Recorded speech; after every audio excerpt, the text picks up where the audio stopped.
மழைக்கே இப்படி இருக்க, இதுவே இஸ்ரேல் பாலஸ்தீன்ல இருந்தீங்கன்னா என்னதுக்கு ஆகும்? அவ்வளோ பேரும் துண்ட காணும், துணிய காணும் ஓடிருவான் கவனம்.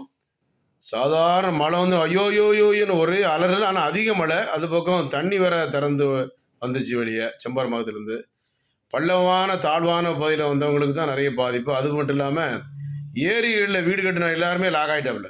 எல்லாம் போட்டு விடுங்க, போட்டு விடுங்க, போட்டு தான் விட எத்தனை போட்டு தான் விட முடியும்? பாவம் மக்கள் ரொம்ப சிரமப்பட்டாங்க எல்லாருமே.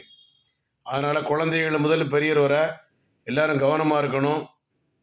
நெறைய சளி, இருமல், காய்ச்சல், தலைவலி, தும்மல், மூக்கடைப்பு, அடுத்தவங்களுக்கு உதவி செய்யக்கூடிய எண்ணங்கள வரவழைங்க ஃபர்ஸ்ட்டு. அப்பதான் சென்னையில ஒழுங்கா வாழ முடியும். இல்லன்னா சாபக்கேடு தான். எவன எப்ப கெடுக்கலான்னு தான் ஒருத்தன் சுத்திட்டு இருக்கான். எனக்கு தெரிய. அதனால மருத்துவத்திலேயே நெறைய ஃப்ராடு, பித்தலாட்டம்லாம் இருக்கு. சித்த மருத்துவத்தில டுபாகூர், ஆயுர்வேதால டுபாகூர் இருக்கு. டாக்டர் என்ன படிச்சிருக்கான் பார்க்கணும். பிஎஸ்எம்எஸ் படிச்சிருக்காங்களா? டாக்டர் எந்த காலேஜில படிச்சதெல்லாம் நீங்க கேட்கணும் தயவுசெய்து. ஒரு நோய்க்கு வைத்தியம் பண்ணா, அந்த நோய்க்கு மருந்து எடுத்தா சரியாகுதா, ஆகலையா?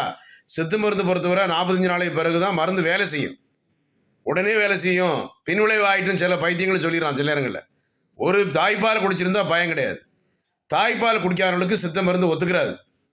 அதனால கவனமா இருந்து நம்ம உடம்பு உயிரை காப்பாத்தி, எந்த மழை, புயல், வெள்ளம் வந்தாலும் கவனமா எதிர்கொண்டு இருக்கக்கூடிய உடல் வரவழைச்சு, எதிர்ப்பு சக்தியை வரவழைக்கணும். அதற்கு சித்தா மருந்து Antony Siddha, Chennai Kodambakkam, doctor J Johnson, BSMS, 14/15 Akbarabad 2வது தெரு, தரைத்தளத்திலிருந்து கிரவுண்ட் ஃப்ளோரில் இருந்து இந்த நிகழ்ச்சி வழங்கி கொண்டிருக்கிறேன். மீண்டும் இந்த நேரலை சந்திப்போம். நன்றி, வணக்கம்.